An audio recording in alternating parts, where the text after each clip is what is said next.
আসসালামু আলাইকুম প্রিয় দর্শক। আজকে তৈরি কি করব সেটাই ভাবতেছিলাম। তো আমার খুব ইচ্ছে করলো টাকি মাছের ভর্তা খেতে। টাকি মাছটা আমি লবণ হলুদ দিয়ে মাখিয়ে নিয়েছি, আর নিয়েছি ধনিয়া পাতা, বেশ কিছু কাঁচামরিচ, আর নিয়েছি পেঁয়াজ আর রসুন।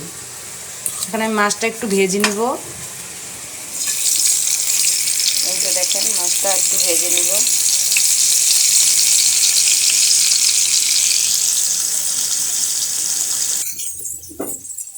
এই তো আমি টাকি মাছটা ভেজে নিয়েছি। এই দেখেন, টাকি মাছ অল্পই নিয়েছি, কারণ এই ভর্তাটা আমার জন্য তৈরি করতেছি, বাচ্চারা আসলে এগুলো খায় না। তো এখন আমি পেঁয়াজটা দিয়ে দিব। পেঁয়াজটা দিয়ে একটু ভেজে নেব। এই তো আমি পেঁয়াজটা ভেজে নিচ্ছি, আর এই পাশে আমি ধনিয়া পাতাটা দিয়ে দিচ্ছি।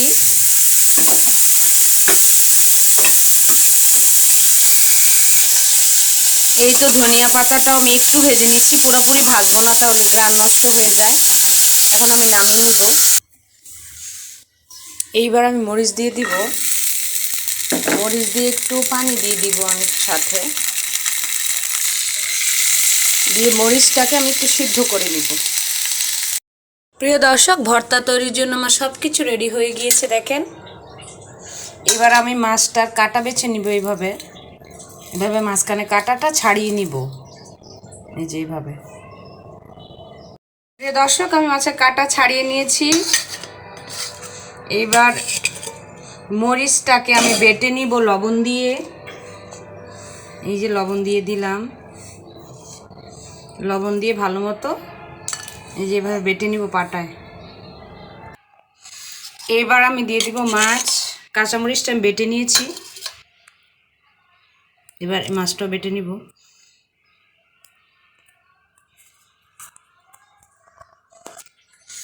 প্রিয় দর্শক দেখেন, আমি সব কিছু বেটে নিয়েছি, ধনিয়া পাতা, তারপরে রসুন, পেঁয়াজ। এখন সব কিছু একসাথে মিক্স করে নেব, এই যে এভাবে মিক্স করে নেব।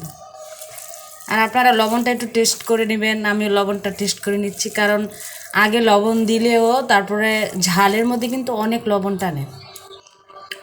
এই তো আমি লবণ টেস্ট করে নিয়েছি, খুবই মজা হয়েছে। এই দেখেন প্রিয় দর্শক, ভর্তা বানানো শেষ হয়ে গেছে। এই দেখেন ভর্তা, টাকি মাছের ভর্তা দেখেন কত সুন্দর হয়েছে।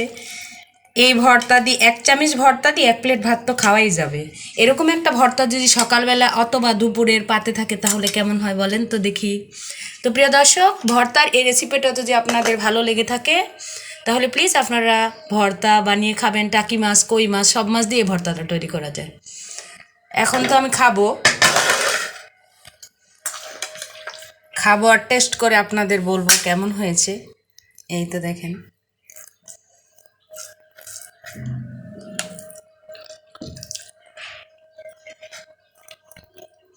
খুবই টেস্টি হয়েছে ভর্তাটা। প্রিয় দর্শক, আপনারা যে যেখান থেকে আমার ভিডিওটা দেখছেন সবাই আমাকে লাইক ফলো দিবেন আর শেয়ার করবেন। আর যদি ইউটিউব চ্যানেল থেকে দেখে থাকেন তাহলে প্লিজ আমাকে সাবস্ক্রাইব করবেন। আল্লাহ হাফেজ, আসসালামু আলাইকুম।